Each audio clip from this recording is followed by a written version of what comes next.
Hello, hello, hello. The mask is back, and we have honestly a pretty mediocre card, and that's being generous. If anything, it's kind of just like a 3, 4 out of 10 card. I mean, yeah, there will be some alright fights on the card, but name value wise, it's pretty bad. I mean, when you're looking to uh, pretty boring female fighters as of late on the prelims that are like top 5, that's for good reason. And when you're looking to them for the name value on the card, aside from the main and co-main, and even and even one of the co-main isn't name on the actual roster. He's not like a top 15 guy. It's really hard to actually get excited about this card. So yeah, with that being said, I'm just gonna jump into it. But not a lot to look forward to here in this one. And starting off with the Contender Series, or I think it's actually the Ultimate Fighter, might have been the Conor McGregor Michael Chandler one. That's what I'm hearing from some fans. I don't remember exactly, to be honest. I don't even remember watching either of these guys fight. I'm solely basing this fight prediction here off of the fact that Donchenko is being talked about from all these other predictors as this guy who Rodrigo Cezinado does not want to have anything to do with on the feet. And that certainly tells me that, and people are saying that Rodrigo is quite sloppy on the feet in comparison. So that tells me that he's going to want to fight life and death with him to get the takedowns. And I'm going to trust in the younger, better, I don't know if you could say better record. I don't know if 11-2 is better than 8-1, but I'm going to trust the younger, possibly more skillful guy to shuck off the takedowns enough and piece him up in the boxing. I'm going to say second round KO. I'm just basing it off of what I'm hearing. And Alice Pereira versus Montserrat Rendon. I've seen Montserrat before. I've never seen Alice Pereira fight, but I don't remember much of Montserrat Rendon anyway. I'm going with Rendon though because pretty much nobody's picking her in this fight. Only 16% on Tapology when it's a close to a pick'em on odds, and even in the fact that you don't know too much about Alice Pereira. Granted, she is probably the better striker overall, but it's not saying much because they're both quite low level, I think. And with that being said as well, I feel like this is going to be a pretty sloppy fight where Montserrat Rendon is going to win probably on some control time. Usually, how these women's MMA fights go, where you think that the striker is just way more skillful or a little, or even just a little more skillful, and they're going to get a 29-28. But in actuality, you see it play out, and it's like, oh wow, they actually can't get any shots, meaningful shots on them because the takedowns are just impossible for them to get up from. So I'm going to say 29-28 for Rendon, possibly split. That's the biggest worry for me because Rendon has like 3 split decisions in her last 5 fights. And they're wins, granted, but I could definitely see a split decision going the other way. And Alessandro Costa versus Aladdin Correa. Kind of sounds like, Korea, the country. Not spelled that way, though. So uh, I think that's how you say it, though. I think it's Korea. Either way, I might go with a finish here for Alessandro Costa. I'm going to go with the submission, honestly, because if you look back at his older fights, I'm going to say that Aladdin Correa is going to want to go for takedowns because this is a short notice fight. And even though he's kind of dangerous in the stand up, from what I'm hearing at least, okay, because I don't really watch the stuff outside the UFC unless it's Contender Series or sometimes Ultimate Fighter stuff. I'm not a big fan of all the other lower level promotions. With that being said, I have heard that he's pretty good on the feet as well, Aladdin Korea. But Alessandro Costa has really good leg kicks. His hooks are fast and explosive, even his overhands at times. And yes, he doesn't really have good jab, good it's okay, it's there, but he really is like one of these explosive sort of a Joaquim Silva, which we'll get to later on the card. He kind of explodes in range after he chews up your leg a bit, and I think that Aladdin Costa, he's gonna want to try and test the grappling, but Alessandro Costa has had like 6 plus submissions. I think it was 6, but I might be a little off there. But I think I saw he had like 6 submissions, the most out of decisions, KOs, and submissions. Submissions is his most way or method, whatever you want to call it, of winning in fights. So I think that even though it's the past that he got submissions in, it's like way back at the beginning of his career. I think that he's gonna kind of go back to his bread and butter there, with I'm gonna say second round submission just to stay safe, right in the middle.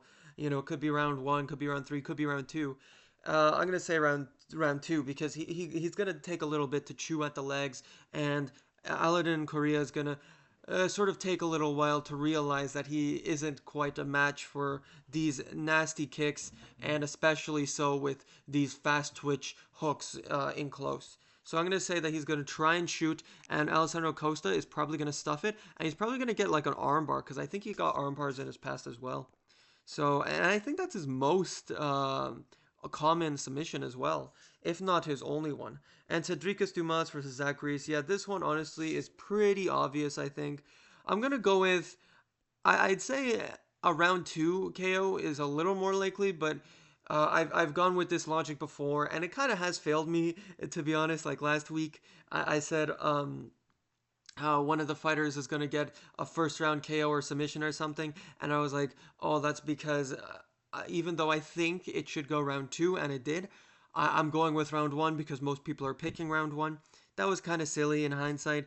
But in this case, I do think it makes sense. I could see this going round two for sure because both of them kind of like define their range at moments. I mean, sometimes that Greece when he doesn't see danger in his opponent, like against Julian Marquez, he does sometimes just blitzkrieg his opponents. But Cedricus Dumas, I feel like even though this could go to round two because Cedricus Dumas likes to stall with some takedowns, which could be a bit worrying at moments because he could stall to a decision perhaps with that, or he kind of just tries to float around at range, not really doing too much. So I could see I could see this going dragged out to round two, but I'm gonna go with round one because Zach Reese, if he doesn't see the danger, sometimes also he has a huge height, and the reach is pretty much it's null because Cedricus Dumas is shorter and Zach Reese fights longer, generally speaking.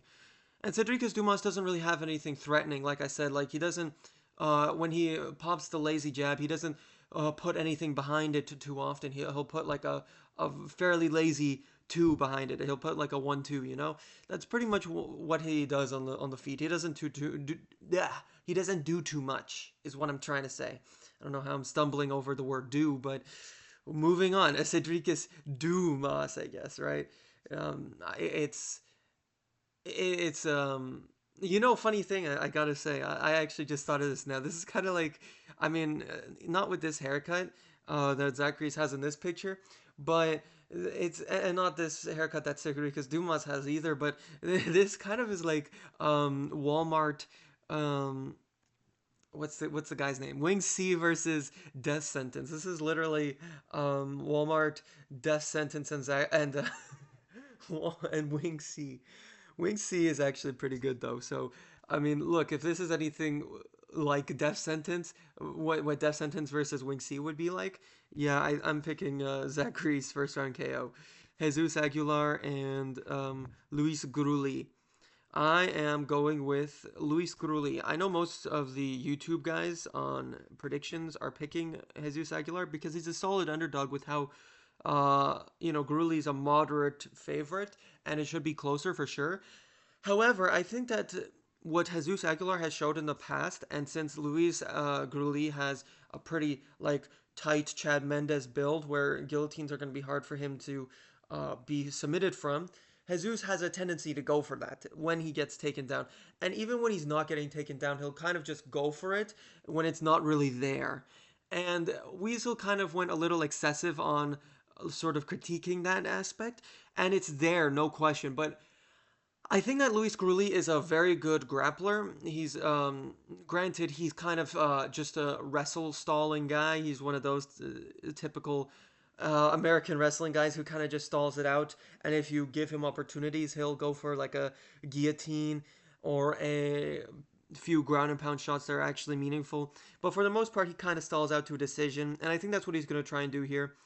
Gruli, he maybe can get submitted here, but really his weakness is that he can gas from going for things on the ground or just trying to keep you down for too long. And we saw that in round two a bit against Ode Osborne, where Ode was definitely the fresher fighter. And Jesus Aguilar, he's quite technical on the feet, all things considered, but he's very short reach. He's not going to be able to fight at range too often, and so what he's going to have to resort to, which isn't often good going up against these wrestlers, is he's going to have to fight in the pocket far too often, which I don't think is going to be good for him. He could land a few good uppercuts, but you compare that to a guy like Ode Osborne, who is really good at fighting at range, and who honestly, in my opinion, beats Steve Erceg. I know that's kind of like a hot take, but some people actually believe it, and it's I don't think it's a bad take. I really don't.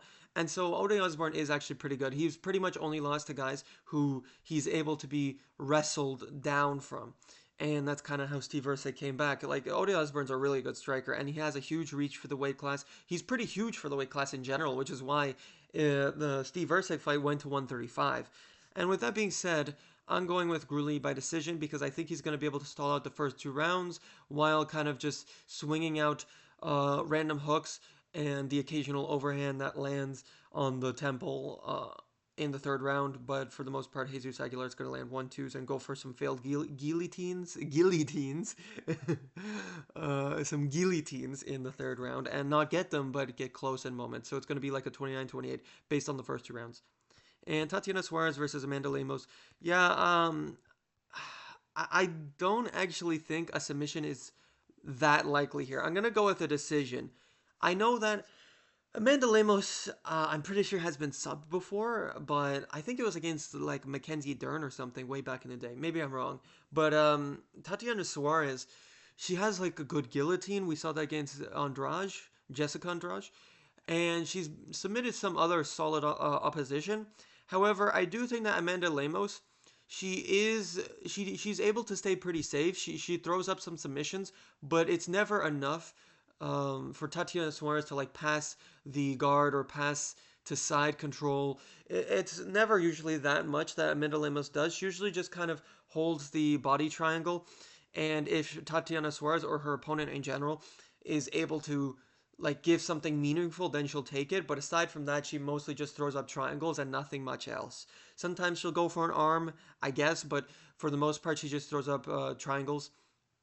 And Tatiana Suarez, she has amazing grappling. All things considered, like yeah, she didn't beat Zhang Weili, but Zhang Weili is really really good. She's like top 5 women's fighters, I would say in general, ever, arguably, and Tatiana Suarez is a really good grappler. She did get down early in the fight a fresh Zhang Weili in moments just off of basic like technicality, just on basic technique, grappling technique. It's not just physicality. I mean, if anything, that's kind of how Zhang Weili outdid her in the majority of the grappling sequences. It was basically on the physicality which got her the win in the grappling exchanges.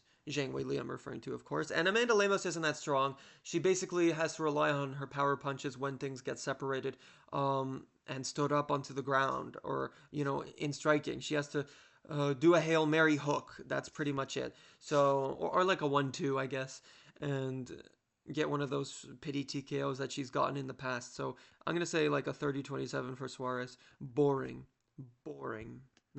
Decision. Claudio Puelles, Joaquim Silva. I'm going with Silva. I think Puelles is a decent pick, and he's gone up against good opposition. But one thing that we have to realize at this point is just because you've gone up against good opposition doesn't make you good. Okay? Just because you lost to good guys doesn't make you good.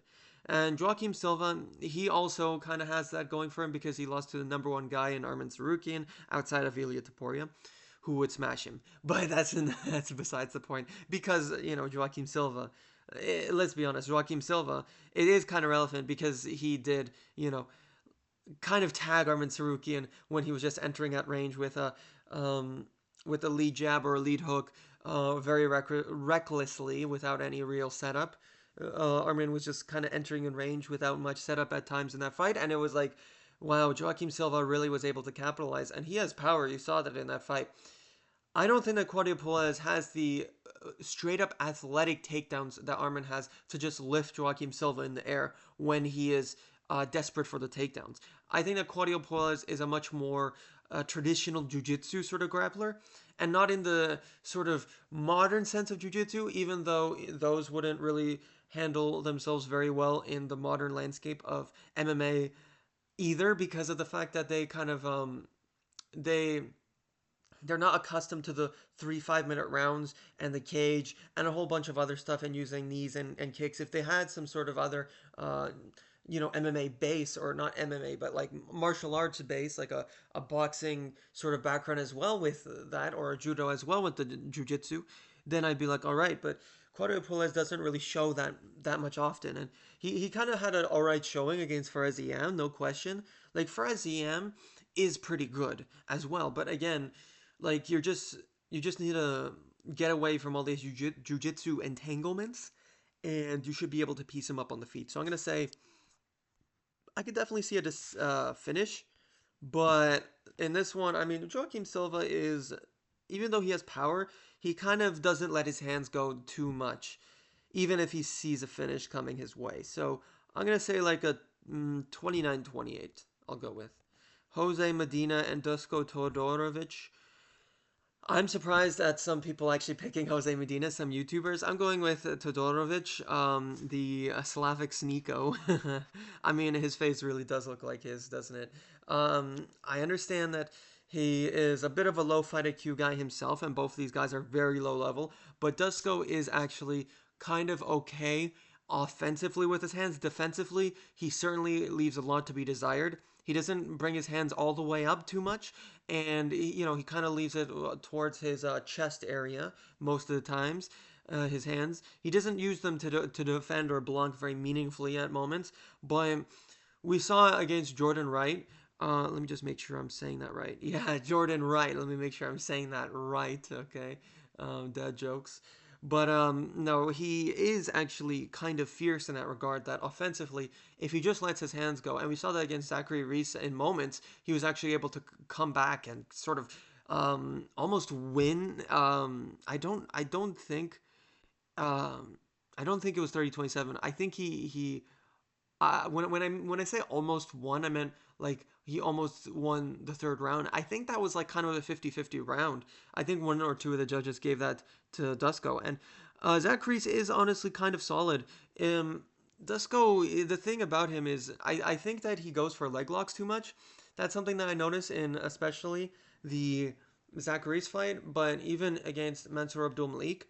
Um, and I think that overall, I actually think that's gonna work here because Jose Medina is very like slow, plotty, stationary most of the time. He kind of just he has probably the better um like accuracy in the straight up boxing, maybe, but Dusko is more like athletic, so I think that he would actually get the better of the exchanges if he's not like leaving his chin on a platter to be hit. With that being said, though, yeah, I think first round KO for Todorovic. Actually, no, I'm going with first round sub for Todorovic. I think that he's going to stun Jose Medina in moments because Jose Medina, people say that he's tough.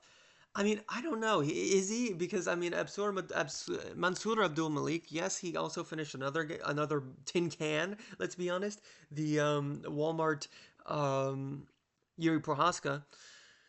It's like that doesn't mean anything. What that shows to me is like both these guys are tin cans, both that fake Yuri and Jose Medina. So I think that Duska Todorovic is gonna maybe hit him with a 1-2 or just a couple loopy shots around the guard. As kind of gonna get Jose Medina's respect a bit. He's gonna throw back with some hooks or something in close because he's maybe a little better in the pocket, maybe just pure boxing. I guess. And Dusko is gonna go in for like a leg, and I think he's gonna get it. Actually, I'm going a first round sub because I know that he's been going for that in his past two fights. I saw that, and it hasn't worked in those fights. He got smushed against Mansour Abdul Malik. Oh wait, I think hold on, no, it's not Ateba Gutierrez. I was saying Mansour Abdul Malik finished Jose Medina.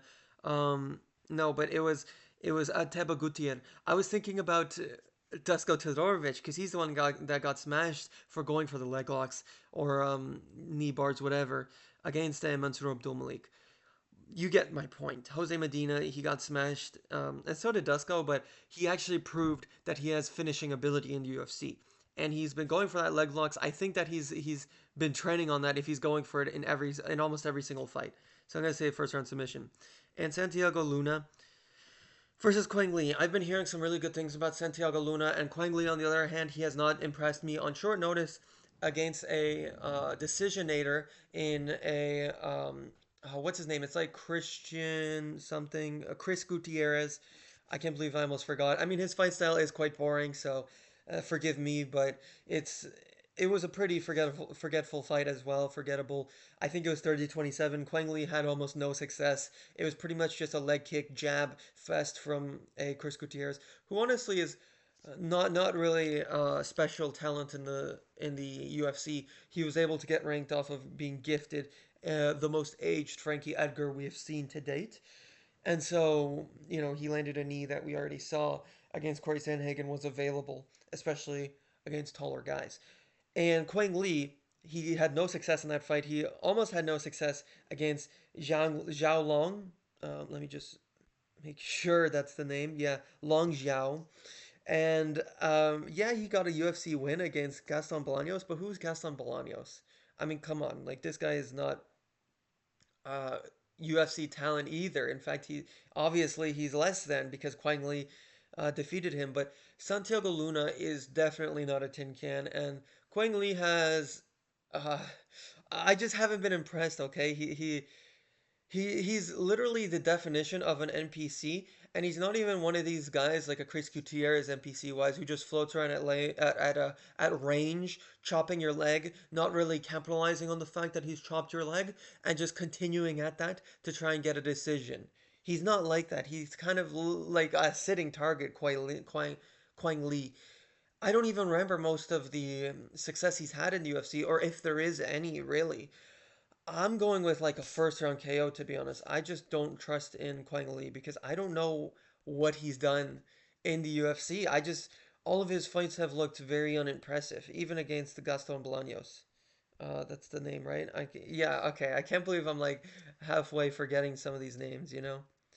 Alexander Hernandez, Diego Ferreira. I'm actually going with Alexander Hernandez. I mean, I know that not most, but the majority, I guess, is picking, a slim majority is picking Hernandez. And he's a slight underdog, so I kind of like this. I'm going with man, am I going with a decision or a finish? That's the interesting thing. I think I picked a lot of finishes, and Hernandez is a decent finisher in the first round, but I'm gonna go with decision. I think he's gonna pick his shots a lot. The thing with Diego Ferreira is he kind of replicates what these guys that he's had struggling decisions with, referring to Alexander Hernandez. He kind of sort of does exactly what those guys do, but better. Like Austin Hubbard is a great example. He kind of unexpectedly counters you at range decently well. He's not very athletic, but when he counters you, he does it like, oh wow, how did he get me? He makes things closer like unexpectedly. He hits you with these shots that you don't really see coming, but because he doesn't have a lot of pop on those shots, it's like you could kind of walk through those and land some combos of your own. And that's kind of what Alexander Hernandez did. He landed the more powerful three-piece combos in general. And sometimes they weren't combos, but he would land the overhands that would kind of get the respect enough to sort of be on the front foot. And Diego Ferreira, he has a decent countering game. He has some solid takedowns himself. But the thing is, he really didn't look that great. And I know it's Grant Dawson. He's actually really underrated in the UFC. But he actually didn't look that great against Grant Dawson. He definitely looked like you don't have to be a oh, it's just a Styles bro kind of guy to see that that wasn't really the same Diego Ferreira, because Diego Ferreira, he's normally really good at that style, that pressure grappling style. Like you look at his fight against Gregor Gillespie, who is like a really solid grappler as far as my recollection serves me. Benil Dariush, who's obviously a really solid grappler. Um, and a Mateusz Gamrot. Like these guys were not able to get meaningful positions on him aside from a um, Mateusz Gamrot off of a like leg, or yeah, like a thigh injury, something like that. It was like the upper leg. Diego Ferreira kind of got an injury there. And obviously, Mateusz was able to wrap up a rear naked choke because he was telling to the ref, "Hey, I can't go on. I got an injury here." But that's the only time he's actually able to meaningfully lose grappling exchanges up until that Grant Dawson fight. So that really shows me that Alexander Hernandez, at this point in Diego Ferreira's career, could actually land some meaningful takedowns, get some solid control time while landing a few pitter patch shots, and secure rounds off of that while landing a couple overhands on the feet, enough for Diego Ferreira's few counters and T kicks to the body to not be super meaningful. I think that Diego Ferreira is really good and super underrated, but he wasted. Unfortunately, he got his prime wasted fighting all these great fighters who happen to just be that smidge better than him, that slight edge above. And Alexander Hernandez is not the level of the guys that he fought previously. And I think that because of that age, because he doesn't look in his prime anymore, seeing in the Grant Dawson fight, I think that he's kind of lost a step, and even the next level down in an Alexander Hernandez will be able to take him down and land some meaningful shots as well on the feet. Kelvin Gastelum and Dustin Stoltzfus. I'm going with Kelvin Gastelum. This is a pretty much a no-brainer. I mean, Alexander Hernandez is kind of like what Kelvin Gastelum is, but for middleweight. He's actually really solid for middleweight, which is kind of crazy because he was, even though he lost a ton of fights at middleweight, he was losing to the best guys. And yeah, he maybe robbed Chris Curtis, but Chris Curtis is honestly pretty solid as well. And, you know, he had some unfortunate circumstances similar to a Diego Ferreira where he was kind of put up against some tough stylistical matchups and wasn't able to prove himself against matchups that would actually favor him stylistically. And Kelvin Gastelum, you know, he's kind of in that boat. You know, he he kind of just got put up against like the deep end. The only guy who was able to meaningfully show off his skill set truthfully was Israel Adesanya and I guess Michael Bisping because he's the guy that he won against. That was actually a meaningful um, middleweight win aside from the kind of weird Chris Curtis fight. And Dustin Stoltzfus, he has really not proven much. He's also kind of an NPC similar to that Quang Lee fellow. He throws some hooks in close, some kind of fast hooks to be fair, in the dirty boxing, in the tight boxing, in the pocket. And he kind of has some okay takedowns, nothing to write home about. Some alright double legs that he goes for. He, for the most part, kind of has some meaningless leg kicks. And Kelvin Gastelum, I think that his bouncing style is a lot for Dustin Stoltzfus. It's going to be hard for him to time any of his 1-2s, any of his leg kicks, any of his takedowns, and especially that Kelvin Gastelum is, I think, a little stronger with the takedown defense at middleweight because this is where he's been his almost entire career, and he's kind of got put up against the deep end in a Joe Pyfer fight where he's just like huge, super powerful, super explosive, and he kind of sniped Kelvin Gastelum. Dustin Stoltzfus does not have the attributes, nor does he have the skill to snipe a Kelvin Gastelum. And Kelvin Gastelum is honestly very fast for a middleweight, and going up in weight, I think he still has that lighter man skill, like a Lucas Tracy says. So I'm going with a 30-27 here. I could see a finish, but you know, I'm going with decision. And similarly, I don't see how this one doesn't go decision, to be honest. Rafa Garcia has some okay wrestling similar to Dustin Stoltzfus again. But although he kind of, as opposed to a Dustin Stoltzfus, he kind of likes to stall a little more. He doesn't really try to progress position or try to actually get it to the ground as much. Sometimes he kind of just likes to keep it on the fence, kind of stall it out there. And at range, he's kind of whatever. He he was getting countered by Vince Pichel, okay, coming in, and his hands were looking kind of like whatever. He was kind of stepping in range, and because he was way more youthful than Vince, because he was way more youthful than Vince Pichel. I don't know why that's such a hard name to say, but he was because he was a little more youthful or a lot more. He was able to actually land some meaningful shots before getting countered. But honestly, that was a super close fight. I was genuinely so surprised that there were 30-27s given out. I thought that was like a split decision either way. And, you know, if you're getting countered by Vince Pichel, I think that Jared Gordon is going to have a field day with you. He was able to counter a lot of Paddy Pimblett's wild entries. He was able to take down Paddy Pimblett, who's a solid grappler in his own right. And Jared Gordon, I think that he's going to be able to shuck off most of the takedown attempts. It's going to be stalling from Rafa Garcia up against the fence. I could totally see for a little while. But Jared Gordon, I think he's going to find his shots in rounds 2 and 3. He's a fighter that actually progresses as the fight goes on, which is actually pretty crazy, all things considered, in consideration with the fact that a lot of his finishes are in the first round, and so Mark Madsen, um, what's the kid's name? What's the kid's name? Sounding like Dana White here. Uh, Frick.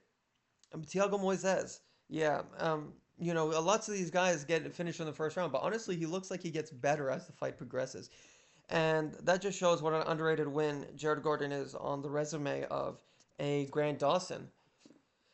With that being said, 30-27, or maybe 29-28, I could see Rafa Garcia starting strong in the first round. And I could kind of see a finish, like a 10% chance, but no, Jared Gordon, uh, he's kind of a decision guy usually, unless you make a crazy mistake. And we have in a Rafa Garcia a pretty hard shin, let's be honest, unless he's getting ground and pounded viciously by Grant Dawson, who needs to prove a point. David Martinez versus Rob Font. I think that this is a no-brainer. He's being put up to a top 10 guy way too fast, and obviously it's because they need to fill in a co-main event because Raul Rosas withdrew, and he didn't want that Rob Font smoke. Let's go, baby. Yeah. Oh, yeah. Lucas Tracy. Let's go. I'm going with a finish, honestly. A round. I'm going with a round one KO. What the heck was that? I'm going with a round one KO.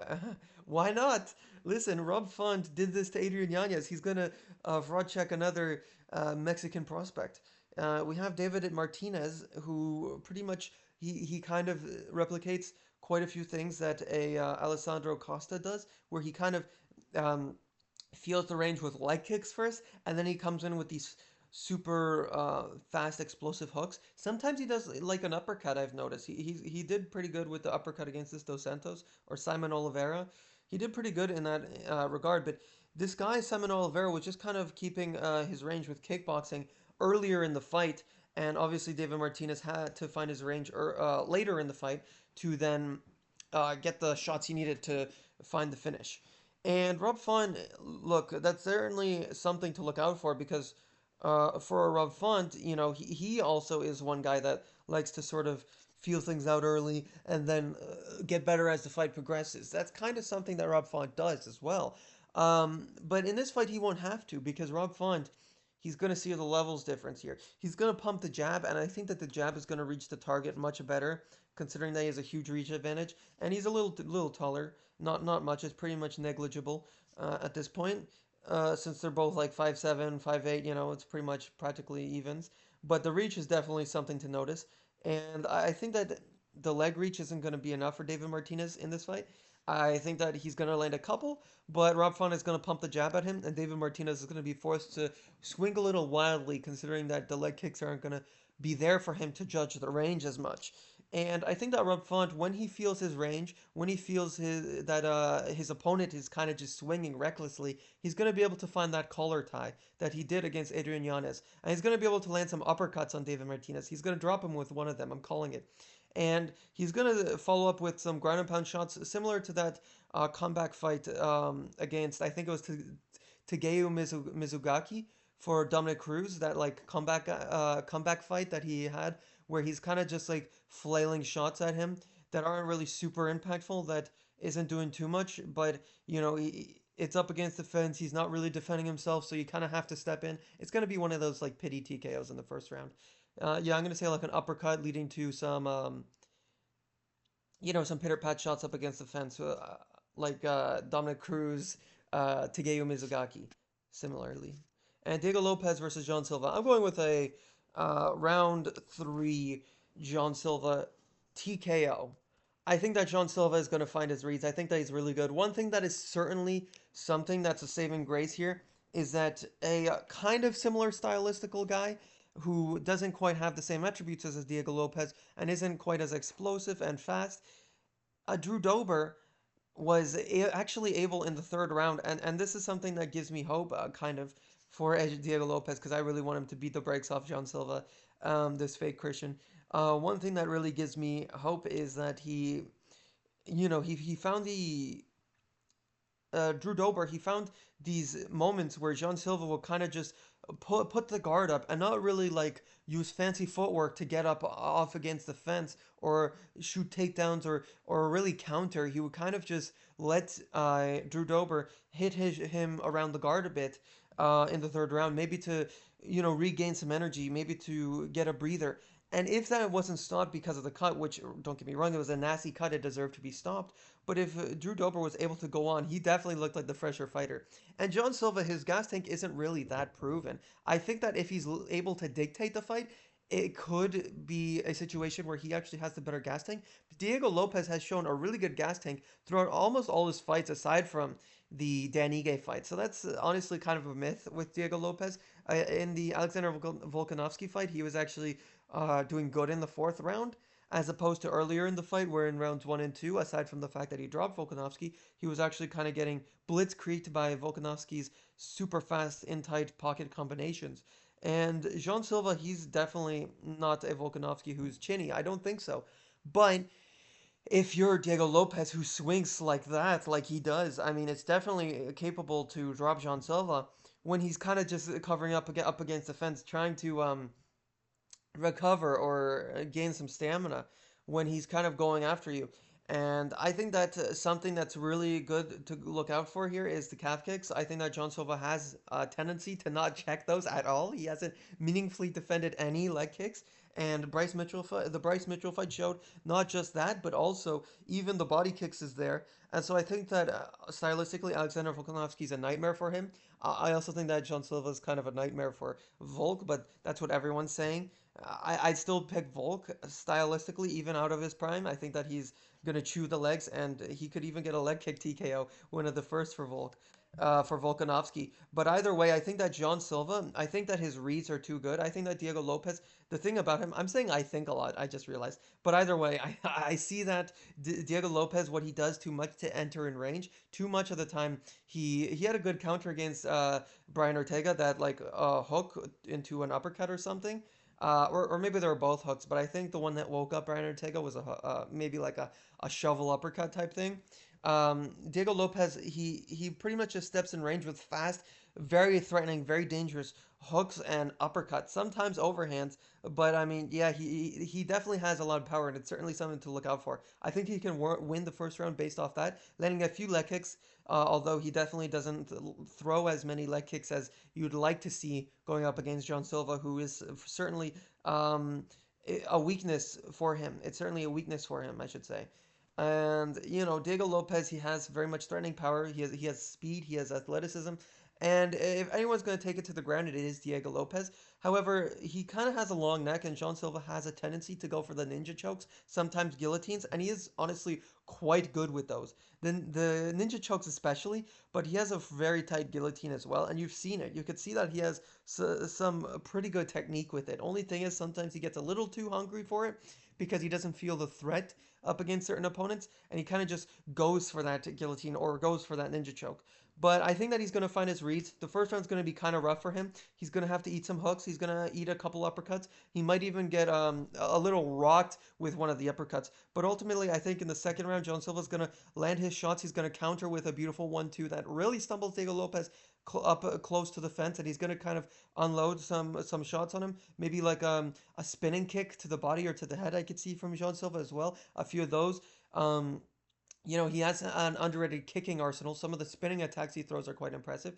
And I think that what John Silva does is really like a Piotr Jan, where he really does find the moments. He finds the chinks in your armor, the gaps in between these fast flurries to really find these beautiful counters. He has a really good one too, counter, and I think that he also has a really good lead hook. That's something that he's shown a lot in his past, a lot even in the Bryce Mitchell fight, his most recent fight, which is what you should be looking to in like the fighter's most recent experience.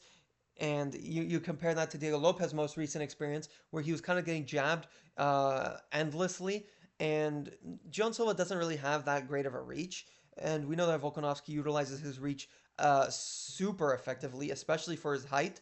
And although he does have a really long reach for his height, but nevertheless, Jean Silva also has a pretty good rangy game. He also has a decent in tight boxing, but that's not a realm that he is going to want to deal with early. But later on, when he sees that Diego Lopez is kind of getting exposed with these 1-2s, with these flashy kicks of his, when he's getting countered with the lead hook and then even the back hook, right? And even maybe an overhand I could see. Because John Silva, he has so many tools as well. Obviously, he likes the spinning stuff. He likes the lead hook. He likes the 1-2. Sometimes the jab. You just look to these things that Volk landed, and you see that Diego Lopez got caught by a ton of it. So I think that John Silva, it's like aside from the fact that he's not as technical as Volk, he's more lethal than Volk. And I think that in the realms that Volk really exposed Diego, I think that John Silva is gonna be more lethal and more finishing in that regard. So I think that he's gonna land enough 1-2s to not feel the threats from Diego Lopez, and I think that he's actually gonna like fake with like maybe a jab to the body or like a hook, a lead hook, and then Diego Lopez trying to sort of have like a get off me moment where he just throws some random hooks. I think that John Silva is going to catch him with an overhand that hits the temple, and Diego Lopez is going to stumble to the cage once more, similar to when Volkanovski rocked Diego Lopez in their fight.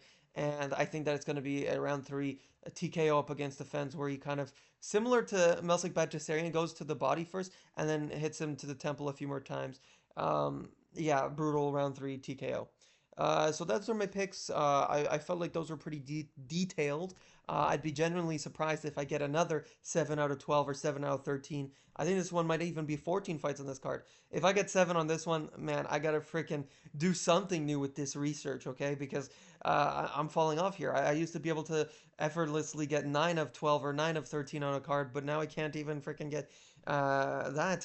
So I'm getting 7. So let's see, let's see how it goes. I think I'll do good on this one. I truly believe that. Because on the ones that aren't that exciting, on the ones that don't have too many of your favorite fighters, those are the ones that you actually end up surprisingly doing quite well on. So with that being said, thank you so much for watching. Like, comment, and subscribe. Mask of MMA out.